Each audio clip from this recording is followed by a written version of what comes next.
I think Yeah. yun yung turning point mo rin nung sinabi nilang hindi ka na pag-aaralan, di ba? Yun yung Yes. solusyon mo. Yes, And yes.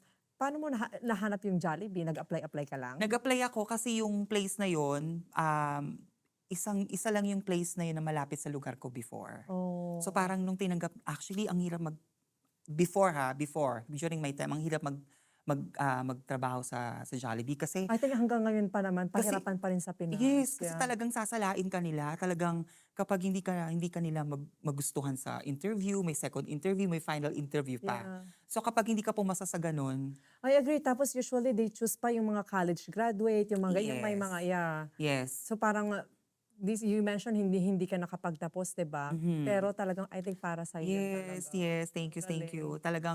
Talagang pinurso ko talaga makapagtapos ng pag-aaral kasi sabi ko, kapag hindi ako nagkaroon ng diploma sa buhay, hindi ako maging successful kasi lahat naman ng tao naging successful is dumaan sa ganon, nag-process Yes. sa ganon. So, I'm happy kasi kung hindi ako nakapagtapos ng pag-aaral, wala siguro ako dito sa Canada. Yeah. Mhm. And ang dami mong challenges na naipanalo din, Yeah, 'di ba? sobrang dami. Yeah. Sobrang dami kong naipanalong challenges.